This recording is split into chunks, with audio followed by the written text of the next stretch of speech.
Dans le tutoriel précédent, on a parlé du lutin et on a vu les 4 méthodes pour insérer un lutin, soit dans la bibliothèque, à partir de la bibliothèque, ou bien à partir d'un dessin manuel. Alors on va cliquer sur dessiner un nouveau lutin et voilà l'interface ou bien l'atelier pour créer un lutin. On a tout à fait à gauche une palette des outils pour par exemple peindre, le pinceau, par exemple insérer une ligne, insérer un rectangle, par exemple ellipse ou bien un cercle, insérer un texte, etc. Remplir avec une couleur, la gomme, sélectionner et aussi retirer l'arrière-plan ou bien supprimer l'arrière-plan et l'outil sélectionner et dupliquer. Tout à fait en bas, on a la palette des couleurs ou bien la pipette pour choisir une couleur. Voilà l'ensemble des outils qu'on peut utiliser. Mais on a 2 modes de création ou bien d'image qu'on peut créer. Le mode bitmap, c'est par défaut, et le mode vecteur ou bien le mode vectoriel. Au niveau de l'interface, ici on a quelques différences au niveau des outils. Donc les outils se trouvent à droite et bien sûr il y a une petite différence, par exemple l'ajout de l'outil sélectionné. On va voir bien sûr dans la vidéo suivante le mode vectoriel. Alors revenons au mode bitmap. Alors pour dessiner un lutin, tout simplement on va utiliser l'outil ellipse pour dessiner un visage par exemple.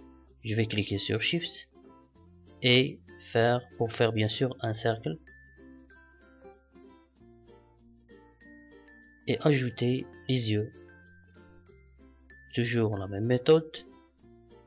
Je vais ajouter les yeux.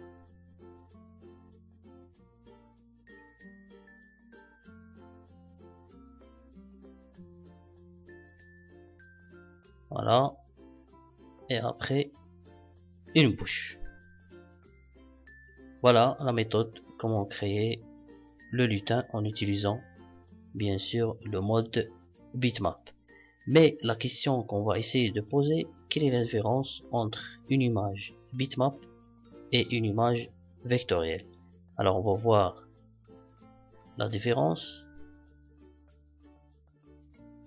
Tout simplement, l'image bitmap est certainement c'est le type le plus utilisé et répandu et la plus couramment utilisée. Elle est tout simplement constituée d'une grille de milliers de pixels, ce qu'on appelle les pixels, représentant les points de couleur successifs de l'image. Lorsqu'on agrandit l'image bitmap, voilà le problème. Donc il va perdre la netteté, comme vous pouvez bien sûr constater sur l'image exemple. Mais l'image vectorielle utilise également la technologie du pixel. Bien sûr. Mais cette fois, leur position, ça veut dire la position des pixels et leur couleur ne sont pas figées ou bien fixes, jusqu'elles sont calculées dynamiquement par le logiciel. Et comme ça, lorsqu'on agrandit l'image vectorielle, il va garder sa netteté et elle ne va pas être floue.